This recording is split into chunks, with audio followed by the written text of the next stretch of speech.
നമ്മളിപ്പോൾ പറഞ്ഞതുപോലെ പൊതു തെരഞ്ഞെടുപ്പ് തീയതികൾ നാളെ അറിയാം. നാളെ വൈകിട്ട് 3 മണിക്കാണ് തെരഞ്ഞെടുപ്പ് കമ്മീഷന്റെ വാർത്താ സമ്മേളനം. തീയതികൾ കമ്മീഷൻ തീരുമാനിച്ചു കഴിഞ്ഞിട്ടുണ്ട്. വിവരങ്ങളുമായി ബി ബാലഗോപാൽ, പി ബസന്തമുണ്ട്, തിരുവനന്തപുരത്ത് പ്രശാന്ത് കൃഷ്ണയും ജിജിൻ ജയപാലുമുണ്ട്. നമുക്ക് ആദ്യം പി ബസന്തിലേക്ക് പോവാം. ബസന്ത്, നാളെയാണ് ഈ തീയതികൾ തീരുമാനിക്കുക. ഇന്ത്യ മുന്നണിയൊക്കെ ആദ്യമായി തെരഞ്ഞെടുപ്പ് രംഗത്തേക്ക് വരുന്ന ഒരു തെരഞ്ഞെടുപ്പ് കൂടിയാണ്. എന്തുകൊണ്ട് രാജ്യം ഒന്നടങ്കം ഉറ്റുനോക്കുകയാണ്. കേരളത്തിൽ ആശ്വാസകരമായ ഒരു തീയതി ആയിരിക്കും, അതായത് ഈ ഉത്സവങ്ങളൊക്കെ വരുന്ന ഒരു സീസണാണ്. അപ്പോൾ ആശ്വാസകരമായ ഒരു തീയതി ആയിരിക്കും എന്നൊക്കെ പ്രതീക്ഷിക്കാം, അല്ലേ? നാളെ 3 മണിക്കാണ് 18ാം ലോക്സഭയിലേക്കുള്ള പൊതു തെരഞ്ഞെടുപ്പിൻ്റെ തീയതികൾ ഇലക്ഷൻ കമ്മീഷൻ പ്രഖ്യാപിക്കുന്നത്. വിവിധ ഘട്ടങ്ങളിലായി 5ലേറെ ഘട്ടങ്ങളിലായി തന്നെയായിരിക്കും ഇത്തവണയും തെരഞ്ഞെടുപ്പ് എന്നുള്ള കാര്യത്തിൽ യാതൊരു സംശയവുമില്ല. കഴിഞ്ഞ ദിവസം നിയമിക്കപ്പെട്ട 2 തെരഞ്ഞെടുപ്പ് കമ്മീഷണർമാരും ഇന്ന് ചുമതലയേറ്റിരുന്നു. ഇന്ന് അതിനുശേഷം തെരഞ്ഞെടുപ്പ് കമ്മീഷൻ്റെ ഫുൾ കമ്മീഷൻ യോഗം ചേർന്നാണ് തെരഞ്ഞെടുപ്പ് തീയതികൾ നാളെ പ്രഖ്യാപിക്കാനായി തീരുമാനിച്ചിരിക്കുന്നത്. നാളെ 3 മണിക്ക് വിഗ്യാൻ ഭവനിൽ വെച്ചായിരിക്കും പ്രഖ്യാപനമെന്ന അല്പസമയം മുമ്പ് ഇലക്ഷൻ കമ്മീഷൻ അറിയിക്കുകയും ചെയ്തിട്ടുണ്ട്. കഴിഞ്ഞ തവണ നിരവധി ഘട്ടങ്ങൾ 7 ഘട്ടങ്ങളിലായിട്ടാണ് തെരഞ്ഞെടുപ്പ് നടന്നത്. കേരളത്തിൽ ഏപ്രിൽ മാസത്തിൽ 23-ാം തീയതിയായിരുന്നു തെരഞ്ഞെടുപ്പ് നടന്നത്. സ്വാഭാവികമായിട്ടും കഴിഞ്ഞ തവണത്തെ തീയതി കൂടി കണക്കിലെടുത്താണ് ഇത്തവണയും തെരഞ്ഞെടുപ്പ് തീയതികൾ പ്രഖ്യാപിക്കുക എന്നുള്ളത്. 4 നിയമസഭകളിലേക്ക് കൂടിയുള്ള തെരഞ്ഞെടുപ്പുകളുടെ തീയതിയും നാളെ ഉണ്ടാവാനുള്ള സാധ്യതയുണ്ട്.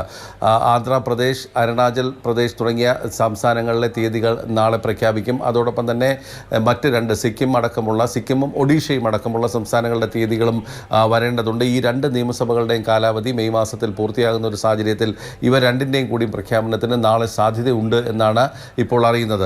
ഏതായാലും ഈ 4 നിയമസഭകളിലും അതോടൊപ്പം തന്നെ പൊതു തെരഞ്ഞെടുപ്പിൻ്റെ തീയതിയും പ്രഖ്യാപിക്കുന്ന ഒരു സാഹചര്യത്തിൽ ഏറെ സുവിശേഷമായ മറ്റ് 2 കാര്യങ്ങൾ വരുന്നത്, ഈ തെരഞ്ഞെടുപ്പുമായി ബന്ധപ്പെട്ട് ഇപ്പോൾ തെരഞ്ഞെടുപ്പ് കമ്മീഷണർമാരുടെ നിയമനം ചോദ്യം ചെയ്തുകൊണ്ടുള്ള ഒരു ഹർജി സുപ്രീം കോടതിയിലുണ്ടായിരുന്നു. അതിൽ സർക്കാരിന് ഒരു നേരിയ ആശ്വാസം ലഭിച്ചിട്ടുണ്ട്. അതിൽ വിശദമായ വാദം പിന്നീട് കേൾക്കാം. ഈ നടപടികൾ സ്റ്റേ ചെയ്യണമെന്നുള്ളൊരാവശ്യം ഇപ്പോൾ സുപ്രീം കോടതി നിരസിക്കുകയും ചെയ്തിരിക്കുകയാണ്. നാളെ 3 മണിക്കാണ് പൊതു തെരഞ്ഞെടുപ്പിൻ്റെ തീയതികൾ തെരഞ്ഞെടുപ്പ് കമ്മീഷൻ പ്രഖ്യാപിക്കുന്നത്. മുഖ്യ തെരഞ്ഞെടുപ്പ് കമ്മീഷണർ രാജീവ് കുമാറും അതോടൊപ്പം തന്നെ കഴിഞ്ഞ ദിവസം നിയമിതരായ ജ്ഞാനേഷ് കുമാറും SS സന്ധുവും അടങ്ങുന്ന തെരഞ്ഞെടുപ്പ് കമ്മീഷൻ്റെ 3 അംഗ സമിതിയായിരിക്കും നാളെ പ്രഖ്യാപനം നടത്തുക. ശരി ബസന്ത്. നമുക്ക് തിരുവനന്തപുരത്ത് പ്രശാന്ത് കൃഷ്ണയുണ്ട്. പ്രശാന്ത്, കേരളത്തിൽ ഈ തെരഞ്ഞെടുപ്പിന്റെ ഒരു ചൂട് അങ്ങനെ പൂർണ്ണമായി വന്നു എന്ന് ചോദിച്ചാൽ വന്നിട്ടില്ല. ഇനിയിപ്പോൾ നാളെ തെരഞ്ഞെടുപ്പ് തീയതി പ്രഖ്യാപിക്കുന്നതോടെ അതങ്ങനെ ഉച്ചസ്ഥായിയിൽ എത്തുമെന്ന് വിചാരിക്കാം, അല്ലേ? തീർച്ചയായും 1 മാസത്തിന് മുൻപ് തന്നെ തെരഞ്ഞെടുപ്പ് കമ്മീഷൻ ഉദ്യോഗസ്ഥർ ഡെപ്യൂട്ടി കമ്മീഷണർ നേതൃത്വത്തിൽ ഇവിടെ എത്തി തെരഞ്ഞെടുപ്പ് ഒരുക്കങ്ങളെല്ലാം വിലയിരുത്തുകയും തയ്യാറെടുപ്പുകൾ തുടങ്ങുകയും ചെയ്തിരുന്നു. അതെല്ലാം അന്തിമഘട്ടത്തിലേക്ക് എത്തുകയും ചെയ്തിട്ടുണ്ട്. പിന്നെ പ്രധാനം മത്സരരംഗത്തേക്ക് ഇറങ്ങുന്ന കാര്യത്തിലാണ്. സ്ഥാനാർത്ഥികളെല്ലാം തന്നെ LDFിൻ്റെയും UDFിൻ്റെയും NDAയുടെയും സ്ഥാനാർത്ഥികൾ മത്സരരംഗത്ത് സജീവമാണ്. തെരഞ്ഞെടുപ്പ് തീയതി പ്രഖ്യാപിച്ചാൽ മാത്രം മതി. കാരണം ഇതിനോടകം തന്നെ വോട്ടർമാരെ നേരിൽ കാണുന്നതും കീ വോട്ടേഴ്സിനെ കാണുന്നതിനുള്ള നടപടികളെല്ലാം തന്നെ അവർ തുടങ്ങിക്കഴിഞ്ഞിരിക്കുന്നു. LDFും UDFും അവരുടെ 20 മണ്ഡലങ്ങളിലെയും സ്ഥാനാർത്ഥികളെ തീരുമാനിച്ച് പ്രചാരണം തുടങ്ങിക്കഴിഞ്ഞു. BJP ആകട്ടെ BJPയുടെ 12 സ്ഥാനാർത്ഥികളെ മാത്രമേ പ്രഖ്യാപിച്ചിട്ടുള്ളൂ. അപ്പോഴും അവരുടെ A ക്ലാസ് മണ്ഡലങ്ങളിലെ സ്ഥാനാർത്ഥികളെ പ്രഖ്യാപിച്ച് പ്രചാരണം സജീവമായി കഴിഞ്ഞിരിക്കുന്നു. 2019 നിന്നും തികച്ചും വ്യത്യസ്തമായ രാഷ്ട്രീയ സാഹചര്യം തന്നെയാണ് ഇത്തവണ.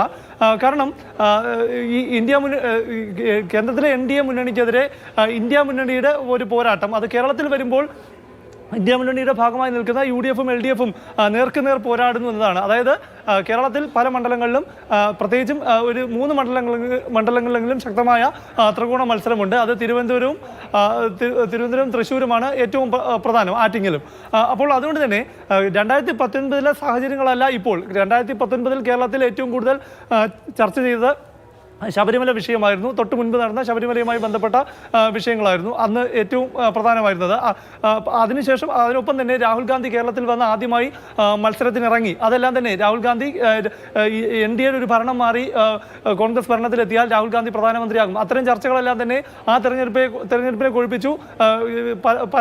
വിധി നിർണ്ണയത്തിലെല്ലാം തന്നെ നിർണായകമായി. ഇത്തവണ അത്തരം സാഹചര്യങ്ങളല്ല. പ്രധാനമായും കേരളത്തിൽ സംസ്ഥാന സർക്കാരിനെതിരായ ഒരു ജനവിധിയായിരിക്കും ഇതെന്ന് UDF പറയുന്നു. ഒപ്പം തന്നെ കേന്ദ്ര സർക്കാരിനെതിരായ വിലയിരുത്തൽ. LDF ആകട്ടെ LDFിൻ്റെ ഭരണ നേട്ടങ്ങൾ ഒരു വശത്ത് പറയുന്നതിലുപരി അവർ കേന്ദ്രത്തിലെ NDA സർക്കാർ ഏതെല്ലാം രീതിയിൽ കേരളത്തെ ദ്രോഹിക്കുന്നു തുടങ്ങിയ വിഷയങ്ങളെല്ലാമാണ് അവർ ഉന്നയിക്കുന്നത്.